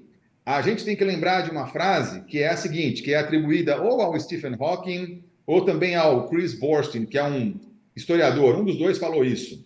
O maior inimigo do conhecimento não é a ignorância, é a ilusão do conhecimento. É quando você acha que o que você sabia e que você aprendeu continua fazendo sentido no mundo atual. Uhum. E eu posso te garantir que muita coisa que eu sabia ou aprendi não faz mais sentido hoje em dia, e aí você precisa redesenhar o mapa de conhecimentos que são relevantes e, às vezes, não vou dizer descartar, porque não é o caso, é você deixar de dar importância para premissas de conhecimento que você tinha há 10, 15 ou 20 anos atrás. Exemplo, liderança. O jeito que a gente liderava há 5 anos atrás não pode ser mais o mesmo agora, só por conta da pandemia e do avanço tecnológico assustadoramente rápido. Então, tudo aquilo que eu aprendi nos 25 anos anteriores, eu vou ter que repensar nos 5 anos atuais, porque houve algumas condições e mudanças disruptivas que certamente tornaram obsoletos alguns conhecimentos que eu tinha sobre o que é liderar as pessoas. Esse é um desafio adicional, concorda? Concordo sim. E fica uma reflexão para mim aqui, né, que é assim, quando você fala que tem que ser obrigatório, e acho que tem que ser mesmo, concordo com você, assim como é o ensino do primário, né, o professor tem que dizer o que é que o aluno tem que aprender, me dá uma sensação de que assim, o ensino, parte do ensino, não mudou, cara, tem que ser do mesmo jeito.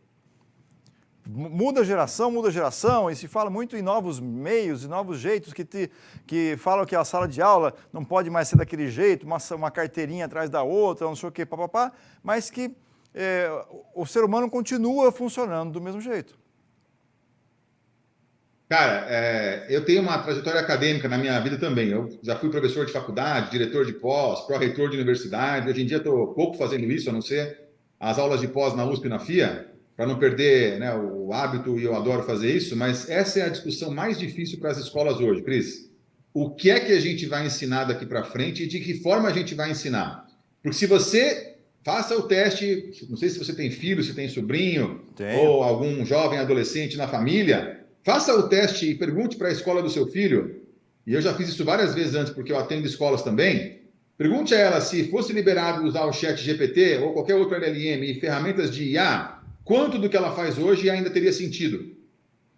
E é provável que algumas escolas respondam que muita coisa não faria mais sentido. Então, de um lado, nós temos que entender que tem que ter uma mudança, mas do outro, as questões essenciais da aprendizagem, a educação de valores, o respeito, a integração, o repertório associado a conhecimentos clássicos e fundamentais, isso não deveria mudar. Mas é uma discussão que vai ser muito complicada daqui para frente, não é no Brasil só. Se você olhar hoje, por exemplo, as principais autoridades, os líderes, os porta-vozes das big techs, americanas ou europeias, como um Sam Altman da OpenAI, ou um Reid Hoffman, que é o cara que fundou o LinkedIn, depois vendeu e hoje fundou a Inflection AI, ou um Jeffrey Hinton, que foi o cara que inventou o machine learning na prática, ou, sei lá, um Brockman, que é da OpenAI também, ou o próprio Satya Nadella. Como é que eles enxergam hoje a aplicação de IA nas escolas?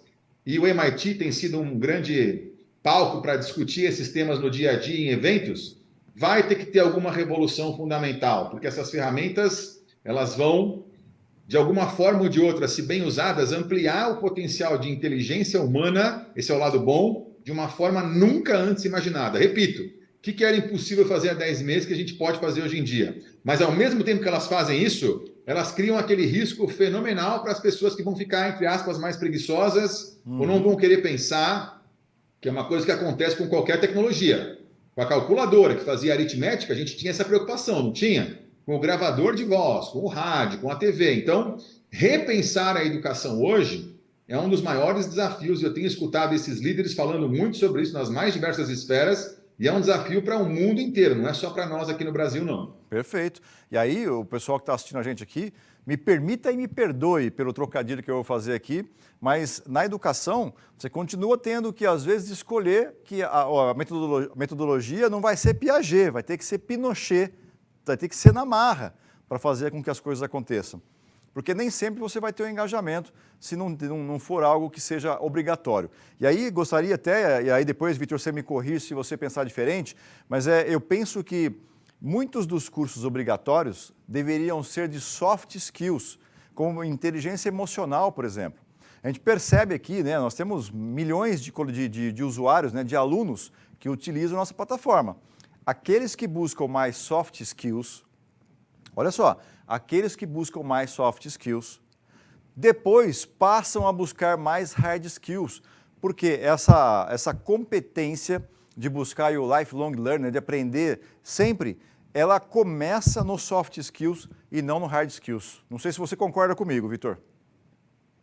Ô, Cris, eu vou concordar com você, sabe por quê? Porque quem já falou isso antes de nós dois, e acho que talvez tenha uma relevância maior do que nós no cenário internacional, é um tal de Yuval Noah Harari. Lembra dele? Perfeito, esse cara é Aquele sensacional. historiador. Então, o cara que lançou os livros recentemente, Homo Sapiens, depois o Homo Deus, depois as 21 21 lições para o século XXI. O Harari tem falado muito sobre a IA e tem feito um alerta em relação ao fato de que a IA hackeou o sistema do ser humano, a comunicação, e ele fala o seguinte: nos próximos 5 anos, e ele sabe da dificuldade de prever, é muito provável que entre as duas principais habilidades do futuro estejam, número 1, a inteligência emocional. E número 2, quem sabe a criatividade, ou quem sabe o aprendizado para a vida inteira. Mas ele fala, número 1, a inteligência emocional. Por quê? Porque nós vamos ter que conseguir lidar, gerenciando emoções, estresse e ansiedade, com mudanças muito rápidas e com uma configuração de mundo que era impensável até o ano passado. Se a pandemia foi uma grande transformação obrigatória e, claro, dolorida, essa nova revolução da tecnologia, falam algumas pessoas, ela vai ser marcada e vai ser lembrada como um marco de transformação. Então, inteligência emocional, que é uma soft skill, ou uma human skill, ou uma power skill, não importa, ela vai ser talvez a mais importante para a gente conseguir gerenciar o estresse da mudança daqui em diante. Basta lembrar também, uma coisa que a gente não citou aqui, mas é importante falar, o quanto que RH e TI&D hoje estão precisando lidar com a questão da saúde mental e do bem-estar. Tantas pessoas com burnout, porque a gente está debatendo aqui um assunto que, em termos conceituais, pode ser fácil de assimilar, mas em termos práticos, você lidar com muita mudança ao mesmo tempo, repito, o nosso cérebro não foi preparado para lidar com mudanças exponenciais, isso gera muito problema e muito estresse no dia a dia. Então, burnout, saúde mental e bem-estar, tudo isso associado à inteligência emocional.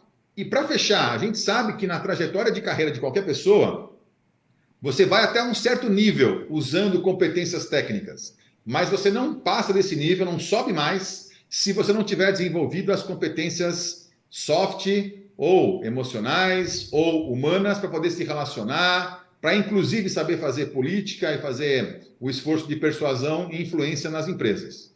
Concordo com você, então. Perfeito. Olha, tem um monte de pergunta aqui e o tempo nosso curtinho, né? Porque eu queria passar mais umas 2 horas contigo aqui, porque, cara, o papo ele é isso aí. É provocador, né? E estimula a gente, né? Dá vontade de ir muito além. Eu vou entrar nas perguntas aqui, e aí vamos ver se a gente consegue dar respostas para todas elas, né? Uma delas aqui é, qual é o novo ciclo ideal de treinamento e capacitação? Vou te dar a resposta rápida e na lata. Boa. A gente tem que se transformar e se aperfeiçoar todo dia. Tá bom. O ciclo de capacitação é de hoje para amanhã. Tudo que eu aprender hoje, preciso incorporar amanhã. Juliano, põe na tela para mim, se você puder, o slide 17. Só como brincadeira. Vamos lá, vou explicar o que é isso aqui. Ó. Slide 17, vamos lá. Põe o 17 aí, Juliano. Tá subindo. Se ele conseguir, né? Ah, consegue. Show. Esse pessoal nosso aqui é mágico, cara. Esse pessoal aqui nosso do estúdio aqui é impressionante. E assim, se ele não conseguir colocar o slide, eu vou falar o que é. Nesse slide tem só a mensagem, a informação. A letrinha V em cima, ó, colocou, ó, V53.08.01. Sabe o que é isso aí, Cris? Vou te explicar. Esse V53.08.01 é a versão minha que eu estou rodando hoje para o mundo, porque ele indica exatamente quantos anos, meses e dias eu tenho na data de hoje. Certo. 53 anos, 8 meses e 1 dia. Sabe que versão minha eu vou rodar amanhã? V53.08.02. Legal. Tudo que eu aprender hoje eu vou incorporar e já vou rodar amanhã. Não dá para eu esperar uma semana, um mês, 6 meses, 2 meses. O ciclo ideal hoje em dia é de um dia para o outro.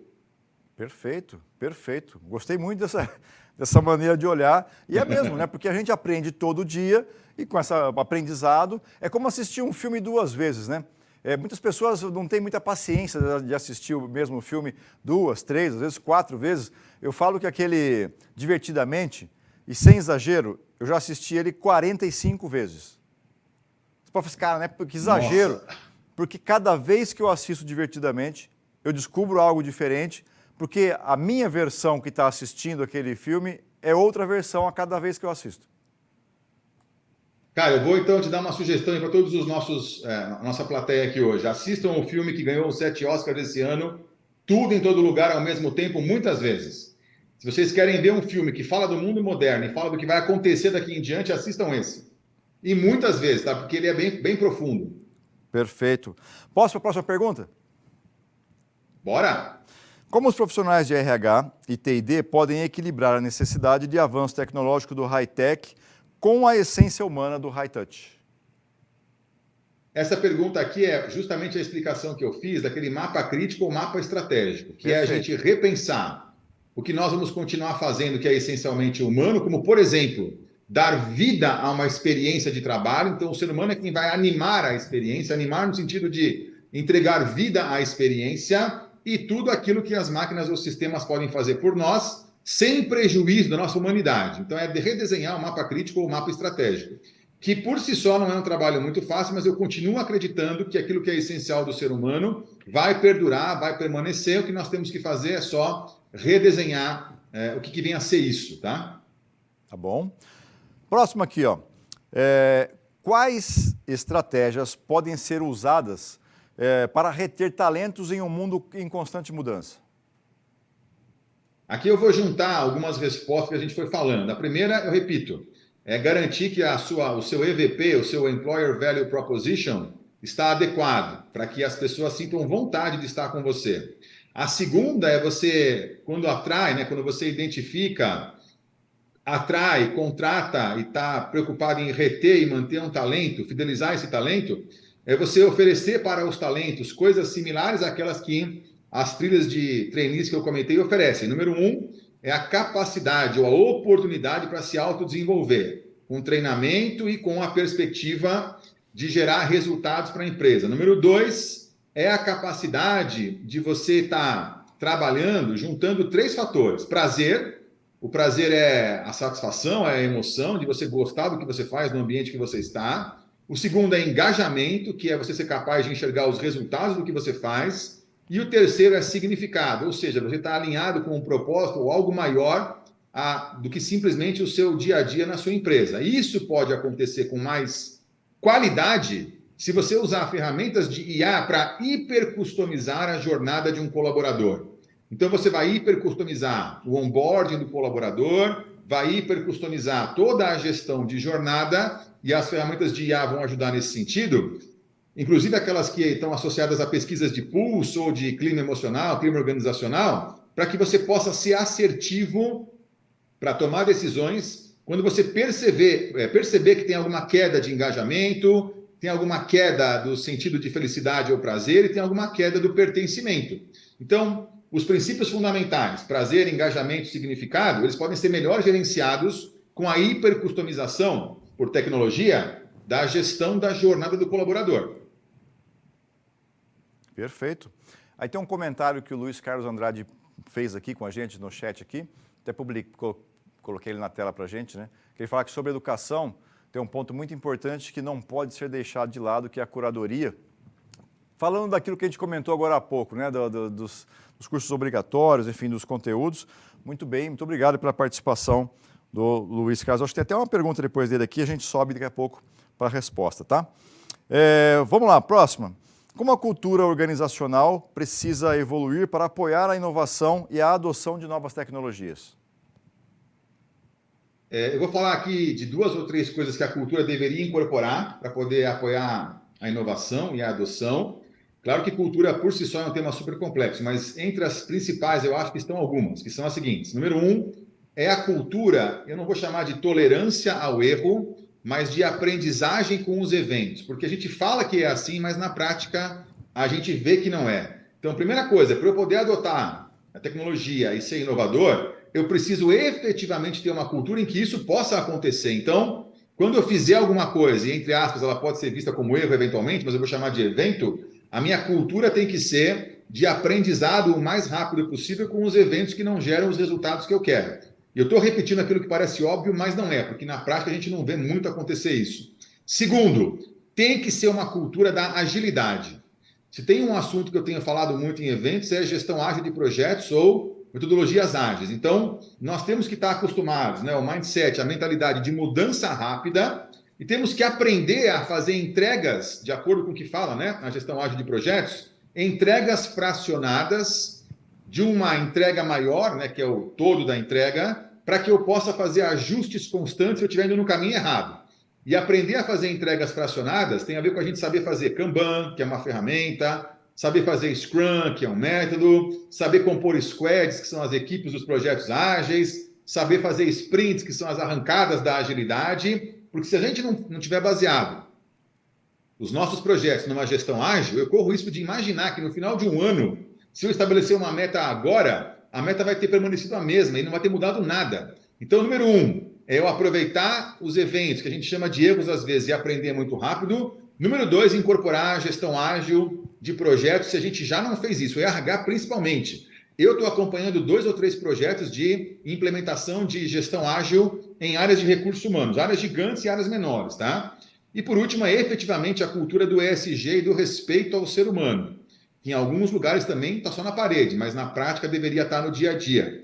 Porque a gente tem que lembrar que no fim das contas, pelo menos na minha visão, meu recorte pessoal, o foco é entregar um mundo melhor para os seres humanos, não só ganhar dinheiro e fazer lucro, ok? Perfeito. Tem até o pessoal dizendo, né, que hoje não é você ser o melhor do mundo, mas você ser o melhor para o mundo, né? Tanto os produtos quanto Cara, as concordo. pessoas, né?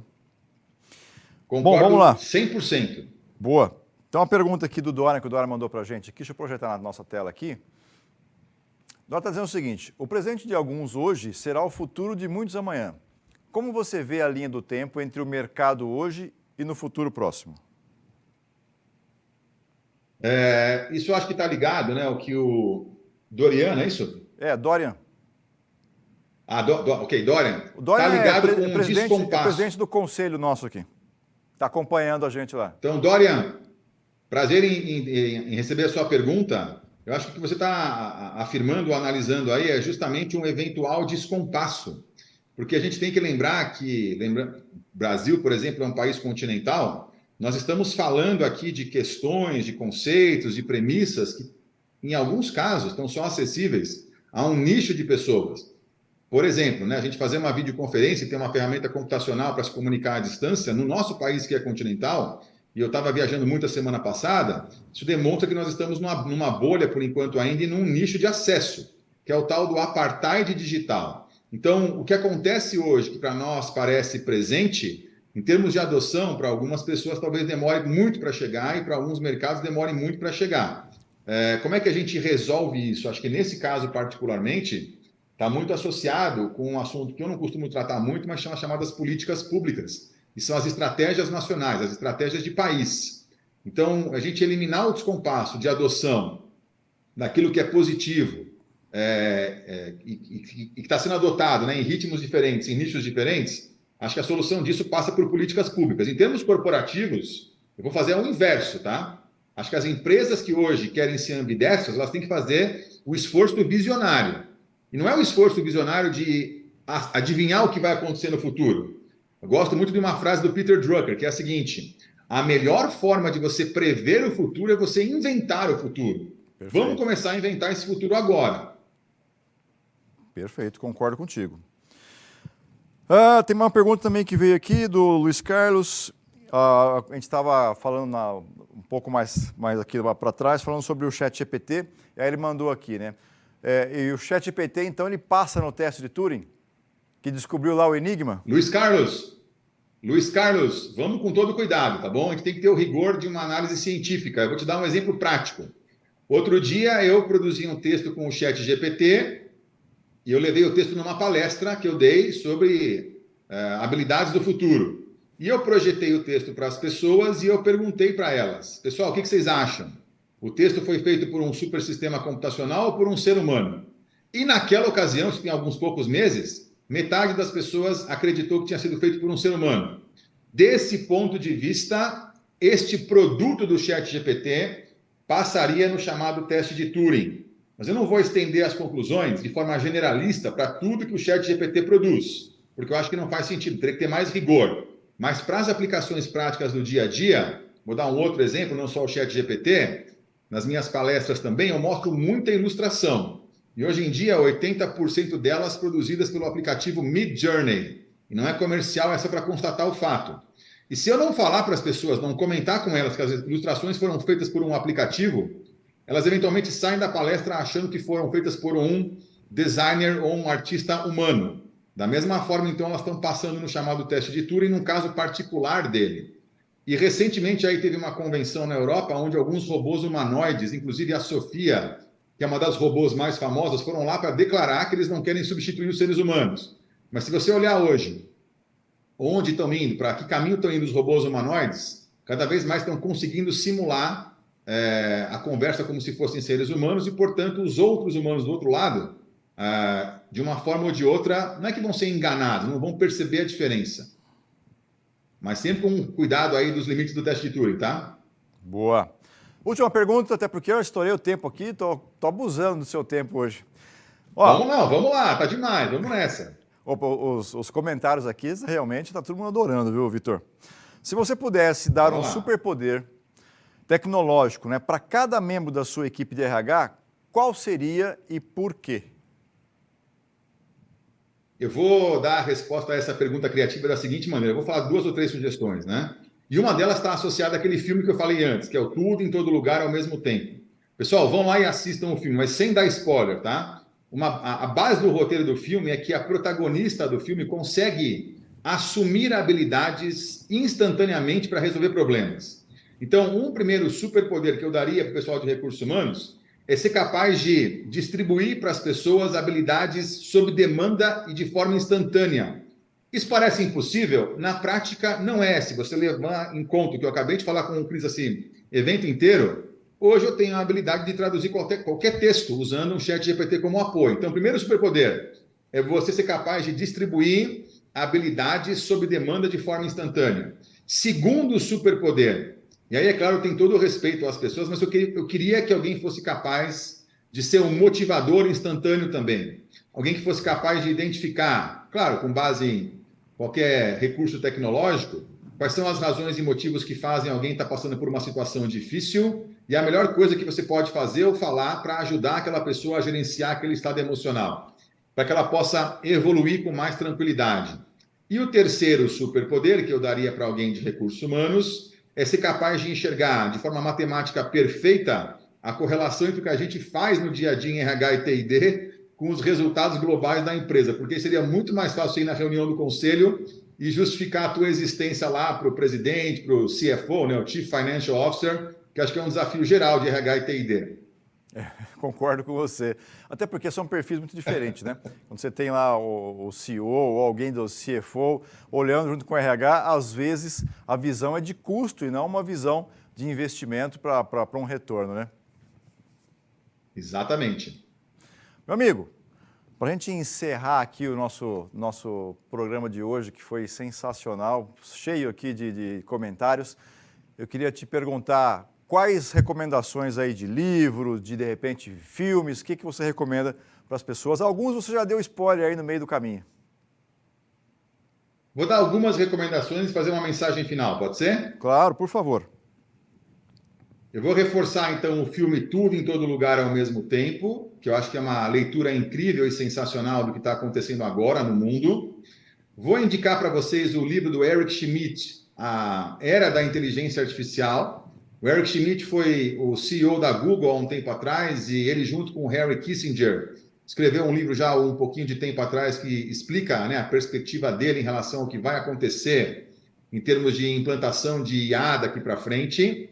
Eu costumo escutar muito alguns podcasts, entre eles o The Shift, da editoria do The Shift, que eu recebo por e-mail todo dia na minha caixa de entrada, né? Se não me engano, Cristina Bassi e Silvia de Luca, que editam o The Shift, eu acho muito legal. Mas eu vou indicar um podcast do Reid Hoffman, que chama Possible, está disponível nas plataformas de streaming. Reid Hoffman, repito, é o cara que fundou o LinkedIn, vendeu, está no conselho de muitas empresas hoje. E esse podcast fala de assuntos da seguinte perspectiva: se tudo acontecer a favor do ser humano daqui em frente, portanto, o termo possible, de possível, como é que vai ser o futuro? E lá eles abordam tecnologia, educação, IA, viagem espacial, energia renovável e por aí vai. Então, acho que são algumas indicações muito legais. E eu diria o seguinte, Cris, pelo menos para mim, tá? Eu acho que nós vivemos numa época absolutamente incrível. Incrível é uma palavra que pode ter um viés positivo ou negativo, mas eu quero usar o viés positivo. Então, incrível para mim é uma época cheia de potencialidades. E se eu tivesse que deixar uma frase como mensagem para hoje, é uma frase que eu já repeti demais nos eventos que eu participo, da professora Adozinda Kuhlmann, que eu tirei uma vez foto da frase numa parede de uma livraria em São Paulo, em Santo Amaro. A frase é a seguinte: esta é a missão do ser humano, : ser humano. Eu acho que nós estamos numa época incrível na qual nós precisamos repensar de forma positiva e otimista o que efetivamente significa ser humano. E aí, quem sabe o nosso futuro vai ser brilhante, vai ser sensacional. Acho que é isso aí. Perfeito, amigo. Como é que te acha na rede? Cara, tem que procurar pelo meu nome, que é o Mir Shavka. E se vocês forem procurar Mir Shavka na internet, vocês vão encontrar meu pai também, não se esqueçam, tá? Então, meu pai, eu sou Júnior, né? Então, Vitor Mir Shavka, acho que o nome vai ficar gravado aí no programa, né? Sim. Tem que procurar, você vai achar no LinkedIn, vai achar no Instagram e tal. Manda no gerador de caractere aí. Isso. Que é o que eu falei, é difícil falar, é difícil escrever, mas é o meu nome, eu não tenho culpa. Então, tem que procurar na internet por Mir Shavka, vocês vão achar no LinkedIn, vão achar no Instagram e por aí vai. Isso aí, beleza. Beleza, pessoal. Show, tá é isso embaixo, aí, pode procurar que vocês vão achar. E depois Show, tô vendo, a gente maravilha. disponibiliza também o link das redes, da rede social para te encontrar. Meu amigo, muito obrigado por aceitar o nosso convite, por estar, enriqueceu demais aqui. Foi um conteúdo simplesmente fantástico, pessoal, todo mundo comentando aqui, adoraram muito. Te agradeço de coração a participação. Eu que agradeço, sucesso para nós, tá bom? Para toda a humanidade. Valeu, meu amigo. E você que está assistindo a gente aqui, gostaria de deixar também 2 recomendações para você. Netflix tem um filme chamado Ela, que ele conta a história de um cara que se apaixona pela inteligência artificial, que é sensacional a história. Tem um outro, que é a série Black Mirror, tem bastante fantasia no meio, que talvez seja uma fantasia presente, mas não necessariamente seja uma fantasia no futuro, que vale muito a pena assistir. É um tanto quanto assustador, maior de idade, não vai assistir ele com as crianças. E fica aqui alguma provocação para você de tudo que o Vitor falou. Cuidado com a inteligência artificial, né? Lembra que o Vitor comentou que ela tem viés. Então, cuidado com a maneira como você pergunta e não acredite em tudo, tem que ter repertório, né? Que foi outra palavra bastante citada pelo Vitor, que com repertório você pode ter uma análise melhor se aquilo que você recebeu da inteligência artificial realmente faz sentido, até para que você possa produzir melhores textos, né? Foi uma outra dica que o Vitor trouxe para a gente aqui. Vai fazer um material bem feito, é importante que você tenha conhecimento sobre aquilo que a inteligência artificial te entregou, tá bom? Obrigado por acompanhar a gente até aqui, eu espero você no próximo programa e um grande abraço. Tchau!